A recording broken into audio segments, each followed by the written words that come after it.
Hey, good morning, y'all. Andrew at Microphonic Designs here, welcoming you to the next episode in my vlog series.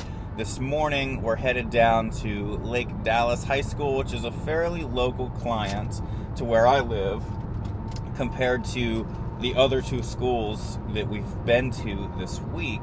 And this particular client contacted me months ago, actually. So the previous percussion director got in touch well before the end of the school year to line up some services to help transition the new percussion director into the position there at the school.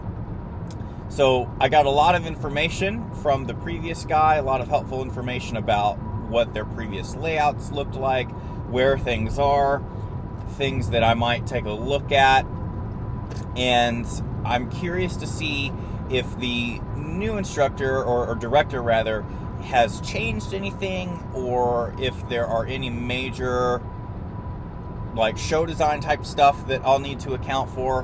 But either way, I've got an idea of a plan, but it could change, right? So it's merely a plan that is to help me at least know where to get started today. But I'm going to meet with the head band director when I get over there here in just a little while, and I'm actually running a little bit behind because of construction up here on 380. Geez, I sat at the same light for like 4 cycles because they only had one lane open. Anyway, hopefully I'll get there relatively soon. I'm going to meet up with the head director. She's going to hopefully have some info about the show and things that I can look at for them, but I know that my main point of contact is the new percussion director. So let's see what's up. Let's get over there and see what we are working with today. Yeah, so usually I'll start with the speakers so that whenever we get the microphones plugged in, we can just immediately check, you know? Yeah. Plus, that means we can have some jams throughout the day. That's never a bad thing. Not what I mean. But we'll definitely want to get these figured out. Yeah, this is definitely the 50, and that's certainly the 100. So yeah, so I think what we'll do, I'm going to start by kind of completely disassembling this. Okay. And then we'll start to rebuild. And I really like, I don't know what brand this is, but I really like this like holder, the arm to hold the cables. And then we'll do the other side. Let's take a look at the other side. I know that's the longer cable. I think it's the exact same thing. What brand, what is? Tough Carts. The speakers, I like them. That's very custom built. Morris, like we bought the speakers and Morris built them for us. That's cool. Custom. So this is the back. We have a Soundcraft SI Expression. Very cool. Looks like plenty of inputs and outputs. I've never worked with one of these, so we'll get to learn this mixer together. Cool. I'm sure it's got all the stuff that we needed to do. And then, yeah, it looks like there's some stuff. So what I'll probably... So while I'm working on the speaker carts, what I'm going to task you with is basically disassembling this thing. Cool. Just taking everything out? Yeah, because we're, well, sort of, yeah. So Okay. basically, we want to get the snake out to start with. Okay. And we need to pull up all of the colors that are on it. Okay. We need to get all of those pulled up. And then, I'm assuming this is 1-to-1. So 1, 2, 3, 4, 5. So all the channels go. That part's okay, I think. Okay. But we're going to want to run this a little bit differently in here. So Okay. we'll want to remove it. And I don't know what these are. I'm not sure what these are from. I'm guessing wireless. These 1/4-inch inputs. No idea. So yeah, so basically I think what we're going to want to do is take this stuff out and rebuild the mixer cart today, along with the speakers, and then we'll get as much of the microphone cabling done as we can. Sure. But the focus today, before anything else, is this thing and speakers. Okay. And then like I said, we'll get to that as soon as we can. So, Sure. yeah. Okay, yeah. So when you are testing a cable with this particular cable tester, you're basically, this knob, you turn left and right. And basically what we're looking for is for the 2 lights over the 1 to match up, 2, and then 3. So we want that basically. Okay. So this tells us that the cable's working because all of the connectors line up properly. Okay. And what that's coming from is inside the mic cable. You can unscrew this back shoulder. So sometimes if it's an older cable, you want to make sure that the sleeve or shoulder is shored up, you know. Yeah. But on the inside, you can disassemble these things. I actually had to mess with that once, believe it or not, and I had to like put like some of the pins back in place. I actually somehow managed to repair that. Yeah. But yeah. So the 3 cables on the inside. Yeah. So that's what that is. Cool. And it sounds like you've got some experience with that. I wouldn't call it experience. Experience messing with it. But Well, I do have, if we come across any cables today that are broken and we absolutely need to have it fixed today, I do have my soldering kit in the car, Okay. but hopefully we will not encounter that. All those cables look pretty good to me, but that is basically what we're looking for. cool. Sounds good. Okay, we discovered box number 1. Box number 2. Nice. We have the Behringer B205D. That's the one. And the Focusrite 2i2. Classic.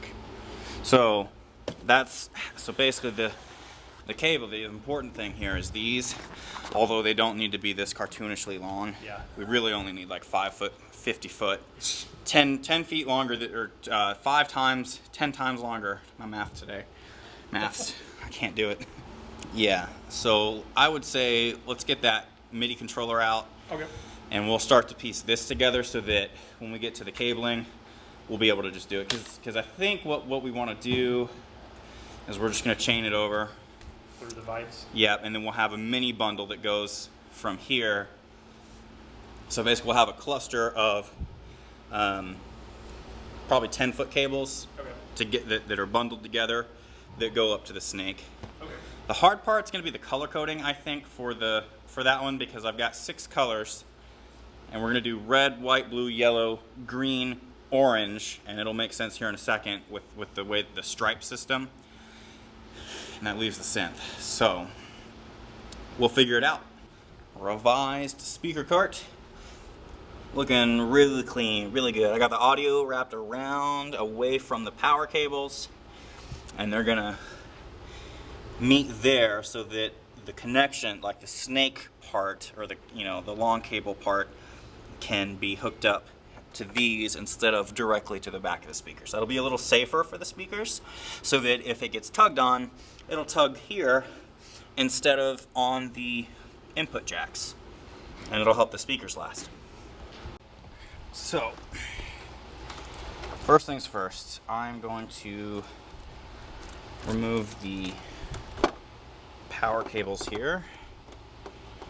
So the nice thing about the frequency manager boxes thing is that it supplies both power and RF signal Right. to each of the units, and that's very helpful. And actually, I don't see a power cable hooked up to this bottom Right. third. There was not one. There was not. Okay. Well, luckily, you know what? If you go look in that miscellaneous box, I wonder if one will be in there. I just want all 3 to be Do you want available. to hand me one so I know exactly what I'm looking for? Yeah, it's one of these. So I'm going to get this power cable undone, and we're going to put the manager box on top like so. And normally when I do this, I scoot it forward a little bit so I have access to this, and when I get the cables on there, I will scoot this box back. So a quick time lapse here, because watching this type of work in real time is actually super boring, and all that's going on is we are connecting the A and the B outputs from the distribution box to the A and the B inputs of each of the receivers. So because each receiver requires signal from the A and the B antenna, the distribution box allows us to send the RF signal received from the 2 like paddle antennas, the shark fins, to all of the receivers. And then here I'm just making the cabling look nice and clean so that when we put it in the mixer cart, it's nice and together. So nothing pretty crazy here. Okay, but I've got all this, like you see how I've got it, Right. basically like a braid almost. Yeah. It's kind of what we want. We want all of this kind of centralized so that you can get to where you need to go. Right. or at least, as cleaned up as we can get. So this has got to go here, power in.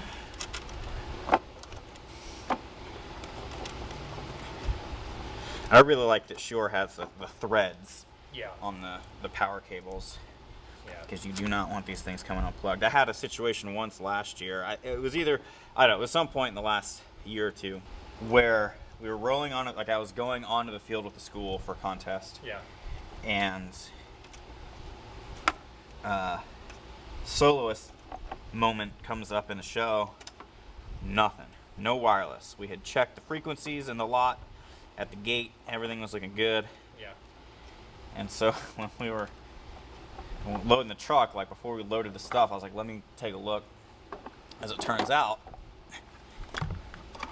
this had come unplugged in the cart. I literally had the exact same thing happen last year too. Yeah, so not cool. Yeah. So we're gonna. Once I found that out, I was so mad. I literally zip tied just to make sure it would never like come undone, unless someone like very intentionally was like, okay, let's take these zip ties off. This is kind of ridiculous.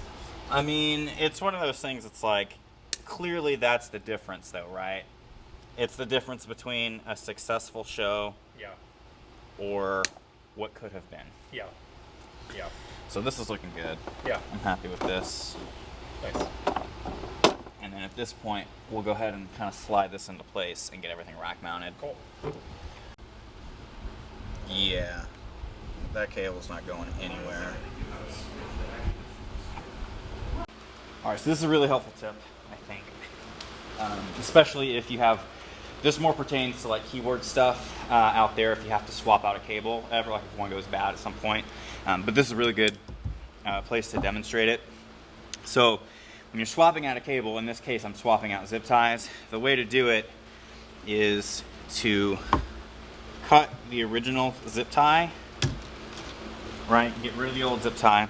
And then if you're swapping out cables, you would pull the cable and put that part of the new cable on, and then put the new zip tie on.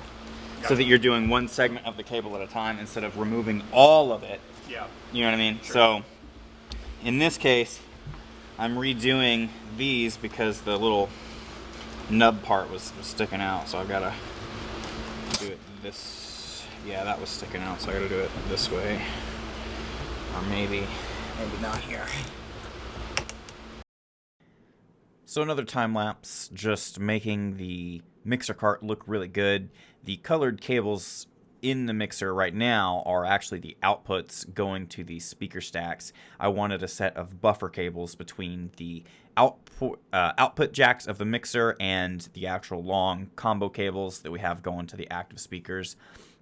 And this is just one of those things that in a small cart like the SKB Gig Rig, having a really organized, clean interior is just really important to help get around the cart on a day-to-day basis. I think what's next is I need to color code 2 of the outlets to go to the long cables, and then I need to finally get to putting that together. I just need to run a few more cables on the inside here for the wireless, and I think that ought to. Okay, lesson learned. Run the connections through the very bottom before you plug them in.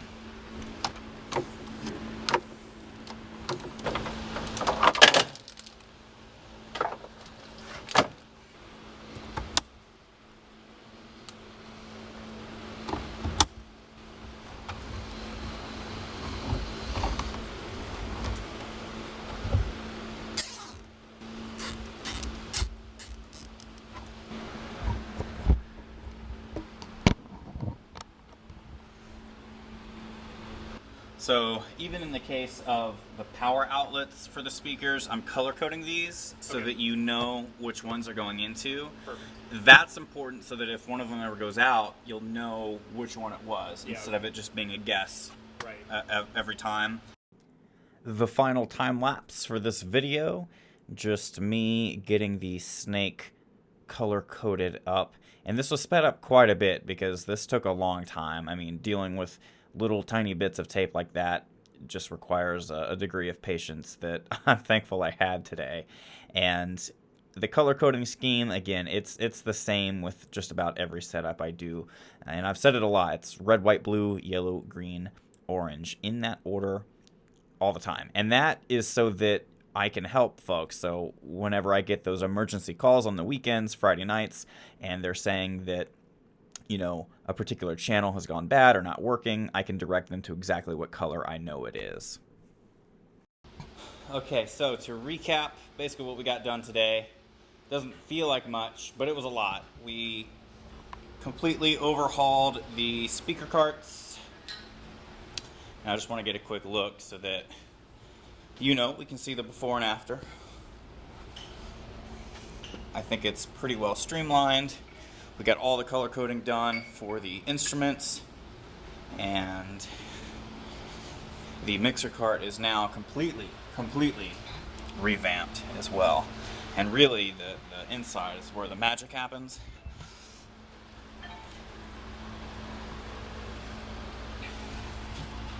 Yeah, much cleaner, much less going on. Very good. Yeah, so that was a super smooth setup, I think. It's not done just yet. You all may have noticed that I didn't get microphones put on the keyboards or cables run along the keyboards, and that is because we are going to transition their microphones from the MicNet system over to a more secure clamp system, and that's also going to ensure that the mic placement is consistent. So with the MicNets, you know, if the wind blows, the microphones can move and they can sway back and forth. With a clamp system, that's not a thing. You know, we just put windscreens on and it's fine.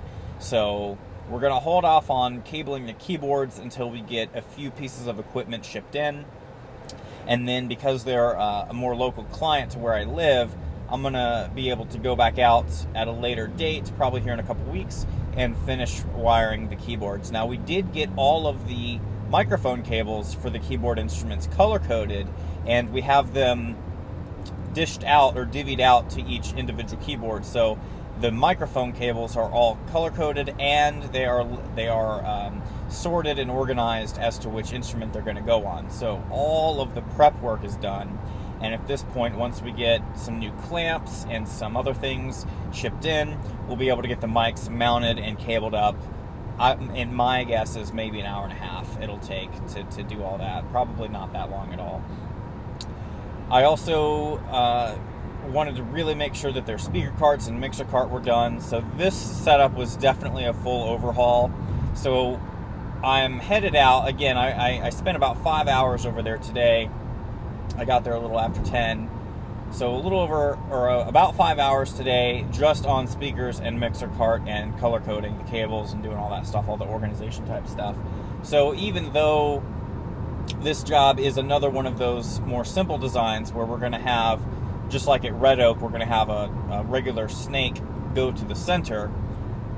It took longer because I had a lot more work to do on the speaker carts, and I had to totally rework the inside of the mixer cart, which started with dismantling the whole thing. So slightly different demand in terms of what all had to be done, but we're going to finish up later on. Today was successful for sure, and I think they're excited to have a new setup this year, which is great. So yeah, I think the next stop is going to be J.B. Alexander High School down in Laredo. Now, I've done a video of a previous setup that I did for them a long time ago. I think it was last year. And I'm excited to go back down. They have a new percussion director as well this year. Tomorrow, Friday, I'm going to be driving all the way down, gonna grab a hotel room, and then Saturday morning, get up and we'll start the setup down there. So, last but not least, please drop a like if you've enjoyed the content. Do consider subscribing if you are interested in coming along for the journey. I've got tons more content coming up, and I will see you guys in the next one.